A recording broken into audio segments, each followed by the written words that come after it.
Friends, आपका स्वागत है एक और नए वीडियो में। आज की इस वीडियो में हम विज्ञान के जो 30 वेरी इंपॉर्टेंट बहुविकल्पीय प्रश्न हैं वो हम आज की इस वीडियो के अंदर देखने वाले हैं। जैसा कि आपको पता होगा कि आप लोगों के एग्जाम 22 फरवरी से स्टार्ट हैं, तो आज की ये वीडियो विज्ञान के पेपर की दृष्टि से बहुत ज़्यादा महत्वपूर्ण साबित होने वाली है। इस वीडियो में हम जो बहुत ही ज़्यादा महत्वपूर्ण बहुविकल्पीय प्रश्न हैं उनको देखने वाले हैं। तो 20 नंबर का बहुविकल्पीय प्रश्न आता है बोर्ड एग्जाम में, तो इस दृष्टि से ये वीडियो बहुत ही ज़्यादा महत्वपूर्ण है। तो आपको इन सभी प्रश्नों को तैयार कर लेना है जो मैं आगे बताने वाला हूँ। ये बोर्ड एग्जाम की दृष्टि से बहुत ही ज़्यादा महत्वपूर्ण है। तो चलिए सीधे हम इस वीडियो को स्टार्ट करते हैं और एक करके जो 30 वेरी इंपॉर्टेंट क्वेश्चन है उनको देख लेते हैं। पहला प्रश्न ये है कि स्पष्ट दृष्टि की न्यूनतम दूरी जो होती है वो कितनी होती है। तो स्पष्ट दृष्टि की न्यूनतम दूरी जो होती है वो 25 सेंटीमीटर होती है। ये आपको याद रखना है। ऑप्शन नंबर ए करेक्ट हो जाएगा। दूसरा प्रश्न ये है कि मानव नेत्र में कौन सा लेंस होता है। उत्तल लेंस, अवतल लेंस या उत्तल और अवतल दोनों होता है। तो जो मानव नेत्र होता है उसमें उत्तल लेंस होता है। विकल्प नंबर ए जो है वो आपका सही हो जाएगा। तो दूसरे का पहला वाला विकल्प। और फिर तीसरा प्रश्न ये है कि स्वस्थ नेत्र का दूरतम बिंदु कितना होता है, यानी हम स्वस्थ नेत्र से दूरतम कितना देख सकते हैं, कितना होता है बिंदु, ये आपको बताना है। तो इसकी कोई लिमिट नहीं होती है, तो इसलिए इसका विकल्प जो हो जाएगा वो डी करेक्ट हो जाएगा। तो स्वस्थ नेत्र का जो दूरतम बिंदु होता है वो इनफाइनाइट होता है। डी वाला विकल्प करेक्ट हो जाएगा। चौथा प्रश्न ये है कि विद्युत विभवांतर का मात्रक क्या होता है। वोल्ट, जूल, न्यूटन या मीटर। तो इसका जो मात्रक होता है वो वोल्ट होता है। आपने पढ़ा होगा 250 वोल्टेज। तो ये वोल्ट जो होता है यहाँ पे ये इसी की मात्रक होता है विद्युत विभवांतर का। ये आपको ध्यान में रखना है। फिर अगला प्रश्न ये है कि विद्युत धारा का एसआई मात्रक क्या होता है। एसआई मात्रक क्या होता है। तो विद्युत धारा का एसआई मात्रक होता है एम्पियर होता है। और जो न्यूटन होता है वो किसका मात्रक होता है, बल का होता है। ये भी आपको ध्यान में रखना है। और जो जूल होता है वो किसका मात्रक होता है, कार्य का मात्रक होता है। और यहाँ पे जो वोल्ट है वो किसका मात्रक है, विद्युत विभवांतर का मात्रक है। तो सभी आपको याद रखना है। वोल्ट जो होता है विद्युत विभवांतर का होता है, जूल जो होता है वो कार्य का होता है, न्यूटन जो होता है वो बल का होता है, फोर्स का होता है, और जो एम्पियर है वो विद्युत धारा का होता है। इसको भी आपको याद रखना है। और एक एसआई यूनिट है आवेश। जो आवेश होता है उसका एसआई मात्रक क्या होता है, कूलाम होता है। इसको भी आपको ध्यान में रखना है। तो सारे एसआई मात्रक से एक प्रश्न तो आना ही आना है। इधर मैंने बताया विभवांतर का, तो वो चीज़ भी आपको ध्यान में रखना, वोल्ट हो गया। और इधर मैंने बताया विद्युत धारा का, और भी आपको एक्स्ट्रा याद करना है, बल वगैरह हो गया और कार, और सभी का आपको याद होना चाहिए। फिर अगला प्रश्न है कि विद्युत प्रतिरोध का जो एसआई मात्रक होता है वो क्या होता है। तो विद्युत प्रतिरोध जो होता है आर, उसका जो एसआई मात्रक होता है वो होता है क्या होता है, ओम होता है। और इसका जो सिंबल होता है वो कुछ इस तरीके से होता है। तो विद्युत प्रतिरोध का जो एसआई मात्रक होता है वो ओम होता है। और इसका सिंबल भी आपको याद रखना है, इस तरीके से जो है, इस तरीके जो बनता है। चलिए आगे बढ़ते हैं। तो ये हो गया, तो ओम हो गया। और ओम का सिंबल कुछ इस तरीके से होता है, 7 ओम, 8 ओम, 10 ओम, इस तरीके से भी लिखते हैं। चलिए अगला प्रश्न ये है कि विद्युत विभव और जो धारा है उसका अनुपात क्या होता है। तो आपने इस चीज़ को ओम के नियम में पढ़ा होगा कि ओम का नियम जो होता है V समानुपाती I होता है। तो यहीं से प्रश्न निकला है। तो V और I का जो अनुपात होता है आपने पढ़ा होगा किसके बराबर होता है, R, यानी विद्युत प्रतिरोध के जो है बराबर होता है। तो ये प्रश्न बोर्ड इसमें पूछा गया है 7वें प्रश्न में कि विद्युत विभव और धारा का जो अनुपात होता है वो क्या होता है। तो प्रतिरोध के बराबर होता है। सी वाला विकल्प इसका करेक्ट हो जाएगा। और अगला प्रश्न ये है कि एक अश्व शक्ति में कितने वाट होते हैं। 746, 750, 752 या 755। तो एक अश्व शक्ति में 746 जो होते हैं वो वाट होते हैं। इसको भी आपको याद रखना है।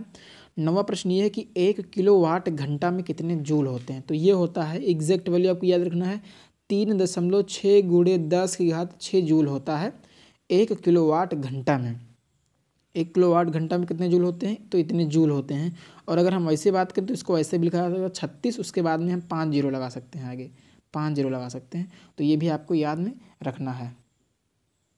और फिर 10वां प्रश्न ये है कि आकाश जो है वो नीला क्यों दिखाई देता है। पहला विकल्प प्रकाश के अपवर्तन के कारण, दूसरा प्रकाश के परावर्तन के कारण, तीसरा प्रकाश के प्रकरण के कारण, या प्रकाश के व्यतिकरण के कारण। तो इसका ऑप्शन नंबर सी जो है वो करेक्ट हो जाएगा।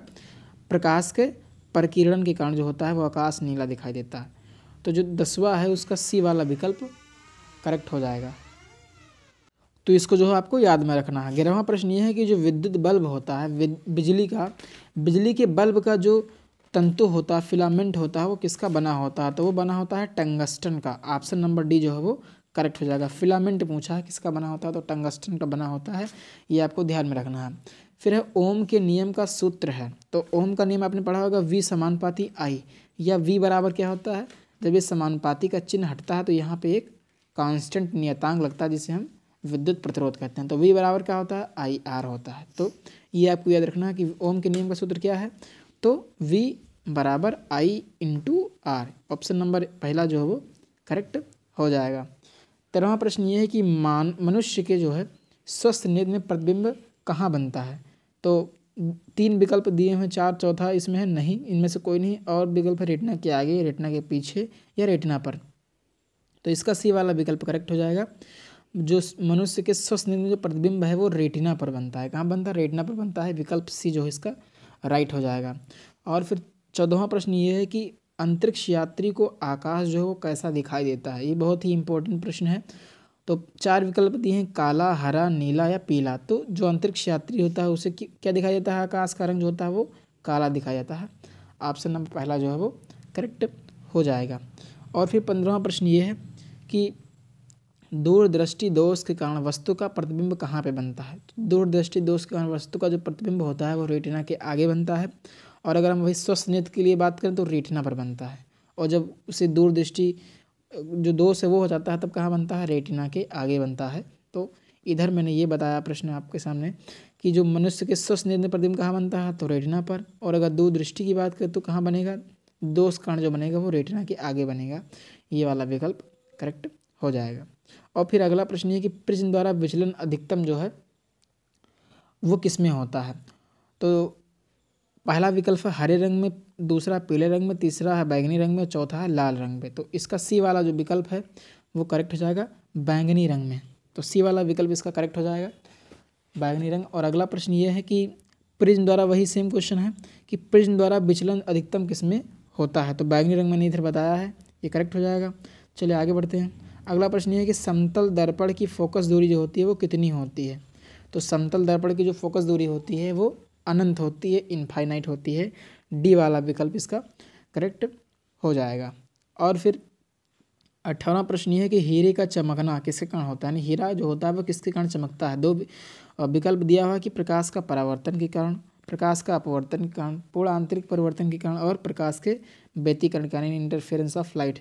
तो इसका सी वाला विकल्प करेक्ट हो जाएगा, पूर्ण आंतरिक परिवर्तन के कारण जो है वो हीरा चमकता है। तो 18वें का सी विकल्प जो है वो करेक्ट हो जाएगा। और फिर अगला प्रश्न है कि प्रकाश का वेग किस माध्यम में सर्वाधिक होता है। तो जो प्रकाश का वेग होता है वो निर्वात में सर्वाधिक होता है। और अगर इसके चाल की बात करें तो 3 × 10⁸ मीटर प्रति सेकंड होती है। ये भी आपको याद रखना है। तो ये हो गया। 20वां प्रश्न ये है कि फोकस दूरी तथा वक्रता त्रिज्या में क्या संबंध होता है। फोकस दूरी f और वक्रता त्रिज्या r में क्या संबंध होता है। तो f बराबर जो होता है वो r/2 होता है, ये इसमें रिलेशन होता है। तो ये आपको ध्यान में रखना है, f बराबर r/2 होता है। तो इसी पर एक सवाल है कि एक उत्तल दर्पण की फोकस दूरी क्या होगी यदि वक्रता त्रिज्या 32 सेंटीमीटर हो, यानी r की वैल्यू जो हो 32 सेंटीमीटर हो। तो फार्मूला में रख देना, f बराबर r/2 होता है। तो 32/2 यानी कितना आ जाएगा, यहाँ से 16 आ जाएगा। तो इसी न्यूमेरिकल पे ये क्वेश्चन, ये जो न्यूमेरिकल है इसी फार्मूले पर बेस है कि फोकस दूरी वक्रता त्रिज्या में जो संबंध होता है f बराबर वो r/2 होता है। और यहाँ से r की वैल्यू मुझे दे दी है, तो मुझे f का मान जो है पूछ रहा है कि फोकस दूरी क्या होगी, तो 16 सेंटीमीटर हो जाएगा। तो इसी फार्मूले से हम निकाल लेंगे। तो ये हो गया 21वां प्रश्न। 22वां प्रश्न ये है कि जो कांच का अपवर्तनांक होता है वो किस में सर्वाधिक होता है। तो वो भी किस में होता है, बैंगनी रंग में होता है। सी वाला विकल्प इसका करेक्ट हो जाएगा। और फिर ये प्रश्न है कि लेंस की फोकस दूरी, यानी फोकस दूरी हो गया, और क्षमता यानी P और फोकस दूरी F में क्या संबंध होता है। तो P बराबर होता है 1/F मीटर में। ये इसमें जो होता है संबंध होता है, ये सूत्र है, इंपॉर्टेंट सूत्र, और इस पर न्यूमेरिकल भी आते हैं। तो ये है इस पर न्यूमेरिकल। कह रहा है कि किसी उत्तल लेंस की फोकस दूरी 2 मीटर है तो लेंस की जो क्षमता जो होगी, यानी क्षमता यानी पावर, वो क्या होगी। तो हमें दिया है फोकस दूरी F की वैल्यू दिया है, हमसे P पूछ रहा है। तो P बराबर होता है 1/F। तो 1/F का मान 2 है, यानी कितना आ गया, 0.5 आ गया। वही पॉजिटिव में रहेगा क्योंकि ये उत्तल लेंस है तो पॉजिटिव में आएगा, अगर अवतल होता तो निगेटिव में आता। तो इस तरीके से हम फार्मूले में रख कर इसको निकाल देंगे। तो विकल्प नंबर पहला जो है वो करेक्ट हो जाएगा 0.5। डी मतलब डायोप्टर, डायोप्टर जो है लेंस की क्षमता का मात्रक होता है। तो इसी सूत्र से ये भी निकल आएगा, P बराबर 1/F से।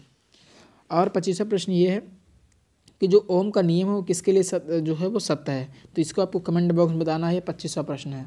चलिए 26वां प्रश्न ये है कि चुंबकीय क्षेत्र की तीव्रता का मात्रक होता है। चुंबकीय क्षेत्र की तीव्रता का मात्रक क्या होता है? न्यूटन, जूल, वाट या टेस्ला। तो न्यूटन जो होता है वो बल का होता है, जूल जो होता है वो कार का होता है, और जो वाट होता है वो अभी शक्ति का मात्रक होता है, वाट आपने पढ़ा। और जो टेस्ला होता है वो किसका होता है? चुंबकीय क्षेत्र की तीव्रता का मात्रक होता है। तो डी वाला विकल्प इसका करेक्ट हो जाएगा। चलिए तो ये इसके मात्रक हैं, पहला टेस्ला, दूसरा गॉस और तीसरा, ये 4 इसके जो है मात्रक हैं, वेबर बटा मीटर स्क्वायर और न्यूटन बटा एम्पियर इंटू मीटर। ये 4 इसके मात्रक हैं, इसको आपको याद में रखना है। और फिर अगला प्रश्न ये है कि विद्युत मोटर जो होता है वो रूपांतरित करता है विद्युत ऊर्जा को यांत्रिक ऊर्जा में, यांत्रिक ऊर्जा को विद्युत ऊर्जा में, ध्वनि ऊर्जा को विद्युत ऊर्जा में, या विद्युत ऊर्जा को ध्वनि ऊर्जा में। तो इसको आपको ध्यान में रखना है कि जो विद्युत मोटर होता है वो विद्युत ऊर्जा को किसमें? यांत्रिक ऊर्जा में बदलता है। इसका पहला वाला विकल्प करेक्ट हो जाएगा। और जो डायनमो होता है वो किसमें क्या करता है? यांत्रिक ऊर्जा को विद्युत ऊर्जा में बदलता है। तो इसका बी वाला ऑप्शन करेक्ट हो जाएगा। 29वां प्रश्न है कि एक गतिमान आवेश उत्पन्न करता है। तो ये विद्युत क्षेत्र और चुंबकीय क्षेत्र दोनों क्षेत्रों को उत्पन्न करता है एक गतिमान आवेश। लास्ट प्रश्न है कि ग्लोबल वार्मिंग के लिए उत्तरदायी गैस कौन सी है? तो कार्बन डाइऑक्साइड यानी CO2। तो ये थे 30 अति महत्वपूर्ण साइंस के क्वेश्चन। आपको इन सभी को अच्छे तरीके से नोट कर लेना है और बोर्ड एग्जाम में तैयार करके ही जाना है। ये बहुत ही ज़्यादा महत्वपूर्ण है। तो आशा करता हूँ कि आपको ये वीडियो पसंद आएगा। वीडियो पसंद आया तो वीडियो को लाइक करें, चैनल पर नए हैं तो चैनल को सब्सक्राइब जरूर करें।